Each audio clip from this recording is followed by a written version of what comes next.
Всем привет! Сегодняшняя тема – безопасность в интернете.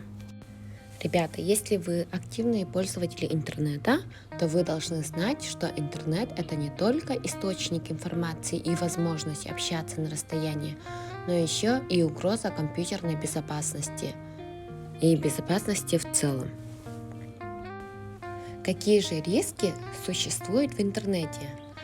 Нежелательный контент, интернет-знакомства, кибербуллинг, кибермошенничество, вредоносные программы. Сейчас рассмотрим все риски по отдельности. Первый риск – нежелательный контент.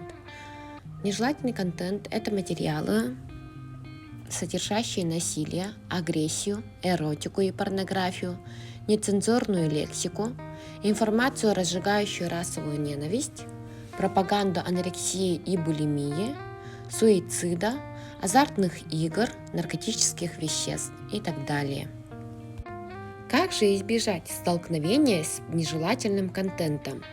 Для этого, ребята, необходимо немедленно сообщать о появлении нежелательной информации подобного рода своим родителям или взрослым.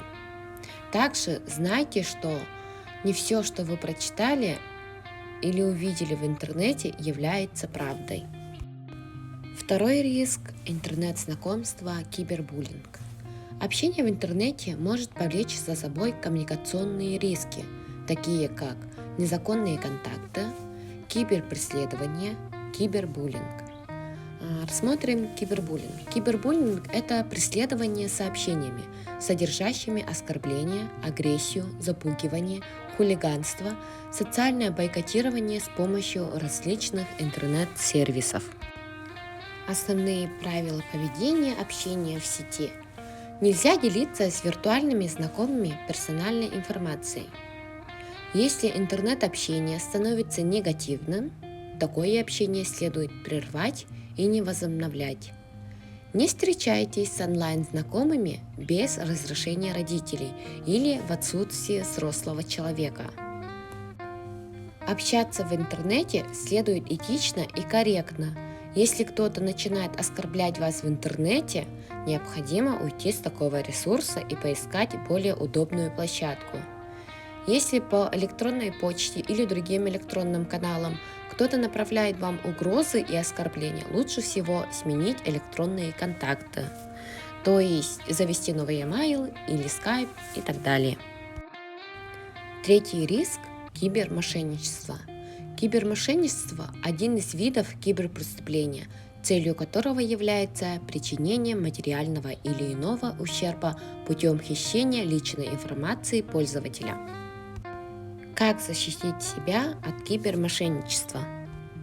Установите на свои компьютеры и мобильные устройства антивирус или персональный брандмауэр. Когда совершаете покупку в интернет-магазине, удостоверьтесь его надежности. Вот простые правила безопасности при покупках. Ознакомьтесь с отзывами покупателей.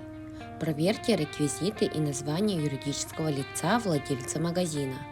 Уточните, как долго существует магазин. Поинтересуйтесь, выдает ли магазин кассовый чек. Сравните цены в разных интернет-магазинах.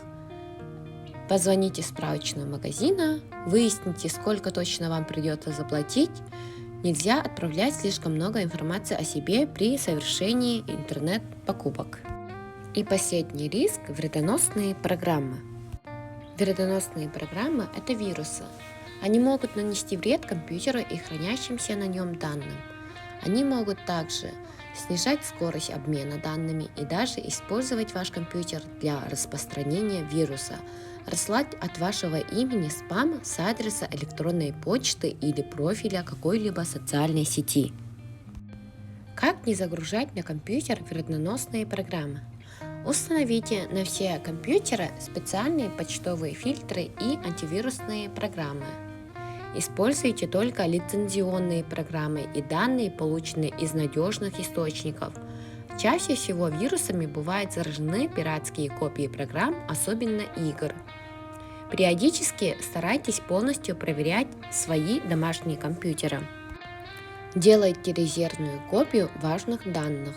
Старайтесь периодически менять пароли, например, от электронной почты, и не используйте слишком простые пароли. На этом у меня все. Большое спасибо за внимание. Следуйте нашим правилам и будьте в безопасности. До свидания.